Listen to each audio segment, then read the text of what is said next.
Je vais quand même répondre. Il est vrai que sans Dieu, ce pays serait par terre. Ça, il faut qu'on se le dise.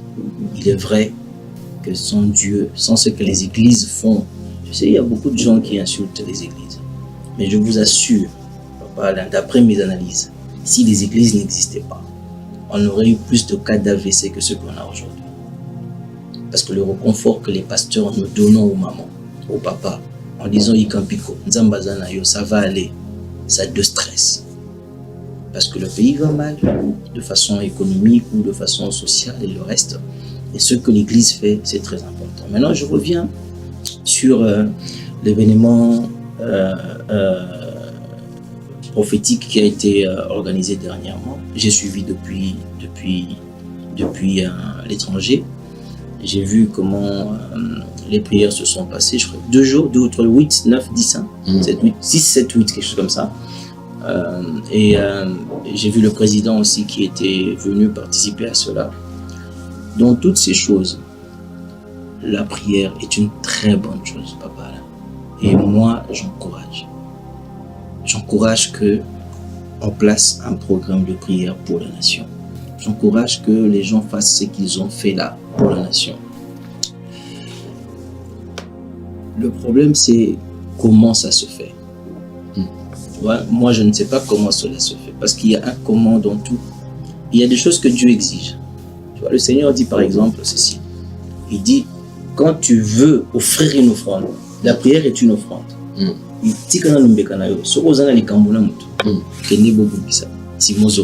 Pour dire qu'il y a des préalables avant la prière. Est-ce que ces préalables ont été pris en compte pour faire ces moments de prière? C'est très important, papa. C'est très important. Et si ces préalables ont été pris en compte, comment est-ce que cette information a été divulguée dans le monde des églises pour que l'on sache qu'il y a d'abord ça, d'être mis de côté? Qu'est-ce que Dieu dit? Avant de faire cette prière, est-ce que le gouvernement n'a pas quelque chose à confesser? Est-ce que la présidence n'a pas quelque chose à revoir? Est-ce que le Sénat n'a pas quelque chose à changer? Est-ce que... Et puis maintenant, faites la prière. Parce que la prière est faite ensemble avec des politiques. Alors si c'était une prière que l'Église elle-même fait, on n'invite pas les politiques, nous peut-être on n'a pas de problème, on se met ensemble, on prêche et puis on prie. Mais quand les politiques commencent à entrer dedans, ils veulent prier le Seigneur, ça devient autre chose. Il y a des choses que l'on met en ordre pour que les oreilles du ciel restent ouvertes devant nous. Ça, c'est très important. Maintenant, je ne dis pas que ça n'a pas été le cas pour ce qui vient de se passer.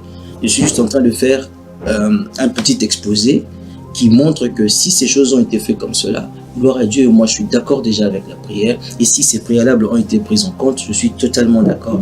Et Dieu entend. Maintenant, en dehors de ces prières nationales qui est organisée par le ERC, il y a des intercesseurs. Il y a des personnes dans leur maison qui prient. Et Dieu entend. Et donc la prière, je reprends à ta question maintenant, la prière peut effectivement aider le pays à traverser ce moment de turbulence. Vous allez voir, beaucoup de prophéties sont sorties cette année, au début de l'année, qui disaient que juin, juillet, août, il y aura un mouvement de Brazzaville, les gens vont venir, ils vont faire n'importe quoi, ils vont tuer, et tout ça. On attendait que les enfants n'aillent plus à l'école pour ne pas trop déranger les études des enfants. Et vous allez voir que ça ne s'est pas fait. Si la prophétie était vraie, je pense qu'il y a eu des intercesseurs à la brèche qui ont prié et la prophétie ne s'est pas réalisée. Pourquoi? Parce qu'il y a des gens qui ont crié à Dieu. Donc la prière, on ne peut pas la minimiser. Elle est très importante et moi j'encourage le président de RRC, le pasteur Ejiba Mampia et tous ses collaborateurs à organiser encore comme ça plus. Mais sauf qu'il faut rester focus, ne prendre aucune couleur politique. Nous sommes des sacrificateurs. La politique nous suit. Nous ne suivons pas la politique. Je ne sais pas si tu comprends ça. La politique doit nous suivre. Nous ne suivons pas la politique. Et si nous restons dans notre position, on va avoir beaucoup plus de gains que si nous suivons la politique. Ça, c'est ce que je dis comme ça en général. Mais moi, j'encourage le président et je le félicite pour l'initiative. Peut-être que ceux qui sont venus avant lui n'ont pas fait ça, mais lui, il l'a fait. Et je bénis le Seigneur pour sa présence là où il est. Et puis, je remercie toute son équipe qui l'a soutenu dans ce processus. Mais on ne doit pas suivre la politique. La politique doit nous suivre. nous sommes la tête, le dirigeant. Avec le Saint-Esprit, c'est nous qui dirigeons. On n'a pas besoin d'être politicien pour diriger, mais on ne suit pas la politique. Je ne sais pas si tu comprends ce que je veux dire. Très bien, parce que c'est ce qui est vrai, il y a ces pasteurs qui ont des tendances maintenant. Non, on ne doit pas suivre la politique. Nous n'avons pas de couleur politique, nous n'avons pas de position, nous n'avons que Dieu. Et c'est ça qui fait la force de certaines nations. Quand vous voyez un des présidents, comment il s'appelle déjà, Obasanjo, en train de faire une comment dirais-je, une émission, il dit: peuple nigérien, allez à la réunion de Christ avec Kilomé, ça sera bénissant.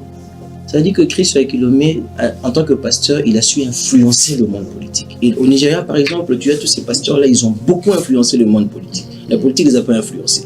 Et ils sont puissants, les pasteurs, avec leurs églises, dans ce qu'ils sont en train de faire. Il est très difficile que la politique influence la façon de marcher.